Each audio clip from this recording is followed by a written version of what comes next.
ብዝሃነትን ወደ እድል በመቀየር የኢትዮጵያን ብልጽግና ማረጋገጥ ይገባል ተባለ።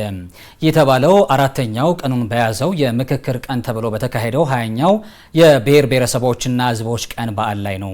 በዕለቱ የተለያዩ ብሔር ብሔረሰቦች ባህላቸውን የሚያንጸባርቁበት ትዕይንቶች ለሆሳና ከተማ ነዋሪዎች አሳይተዋል። 20ኛው የብሔር ብሔረሰቦችና ሕዝቦች ቀን በዓል ዛሬ ውሎውን ምን ይመስላል የሚለውን ሊነግረን ባልደረባችን ሰለሞን በየነ ከሆሳና በቀጥታ መስመር ላይ አግኝተነዋል። ከሱ ጋር አጠር ያለ ቆይታ አደርጋለሁ።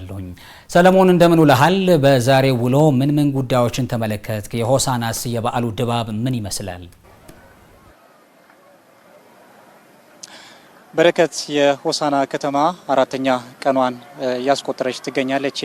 ከ25 ጀምሮ ሲካሄድ የነበረውና በነገው ዕለት ማጠናቀቂያውን የሚያደርገው የብሔሮች ብሔረሰቦችና ሕዝቦች በዓል ቀንን በዛሬው ዕለት ምክክር ቀን ተብሎ ሲከበር የዋለ ነው። በምክክር ቀን የተለያዩ ሀሳቦች ተነስተዋል። በዋናነት በሲምፖዚየሙ የተነሱ ሀሳቦች አሉ። በዚህም የፓናል ውይይቶች የተከናወኑ ሲሆን 4 ጥናታዊ ጽሑፎችም ቀርቧል። እነዚህም ኢትዮጵያ ያለችበትን ተጨባጭና ነባራዊ ሁኔታዎች ከግንዛቤ ውስጥ ያስገቡ 3 የጥናታዊ ጽሑፎች ሲቀርቡ ደግሞ ከክልል አንጻርም አንድ ጥናታዊ ጽሑፍ የቀረበ ነው። ይሄም በዲሞክራሲና የፌዴራል ስርዓት እንደዚሁም ደግሞ የምርጫ ስርዓትና ህብረ ብሔራዊነትን እንደዚሁም ብዝሃነትና የብዝሃነት አስተዳደር ሀሳቦች ላይ ከኢትዮጵያ ተጨባጭ ሁኔታ በመነሳት እንዴት ማስተዳደር አለብን፣ እነዚህ ጉዳዮች ህብረ ብሔራዊነትን ጠብቀው እንዴት መለወጥ ይችላሉ፣ ወደ ብልጽግና ማስኬድ ይችላሉ የሚሉ ሀሳቦች ላይ ጥናታዊ ጽሑፎች ቀርቧል። እነዚህም ኢትዮጵያ ህብረ ብሔራዊ መሆኗ ደግሞ እድሎች እንደመሆናቸው መጠን እነዚህን እድሎች ወደ ብልጽግና በመቀየር ሂደት ውስጥ ስራዎችን መስራት ከሁሉም የሚጠበቅ እንደሆነ ከውይይቱ የተነሳበት ነው።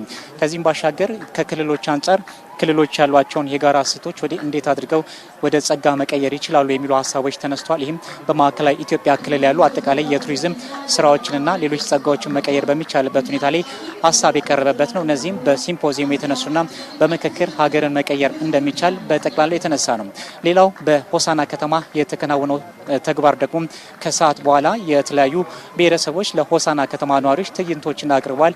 እነዚህ ብሔረሰቦች ከሁሉም የሀገሪቱ ክፍል የተውጣጡና በከተማዋ ጎዳናዎች ላይ ያሏቸውን ባህሎችና እሴቶች ለሆሳና ከተማ ነዋሪዎች አቅርበዋል። በዚህም የሆሳና ከተማ ነዋሪዎች እጅግ ደማቅ የሆነ አቀባበል እንደዚሁም ደግሞ ከባህሎቻቸው ጋር የመቀራረብ እሴቶችን አንጸባርቀዋል። ይህም ኢትዮጵያ በብዝሃ ማንነት ውስጥ እጅግ ድንቅ እና ውብ የሆኑ መልኮች እንዳሏት በሆሳና ጎዳናዎች ላይ የታዩ ነው። እንዲሁም በመጨረሻም በዛብህ ጴጥሮስ አደባባይ ይህንን ሁነት በማሳየትም ከሆሳና ከተማ ነዋሪዎች ጋር ያላቸውን ቀረቤታ እንደዚሁ ያስተናገዱበት ነው። አሁን የሚገኘው በነፌራ አደባባይ ነው። ይህ አደባባይ ደግሞ የሀዲያ ብሔረሰብ ክንውኖቹን የማያከናውንበት ስፍራ ነው። በዚህ ስፍራ በአሁን ሰዓት ከሀገሪቱ የተውጣጡ አጠቃላይ ብሔረሰቦች የራት ግብዣ እየተከናወነላቸው ነው የሚገኘው። በነገው ዕለትም አጠቃላይ የማጠቃለያ መርሃ ግብሩ ኢትዮጵያውያን ቀን ተብሎ በጋራ የሚያከናውኑ ይሆናል። አጠቃላይ የዛሬው የሆሳና ውሎም ይህን ይመስላል።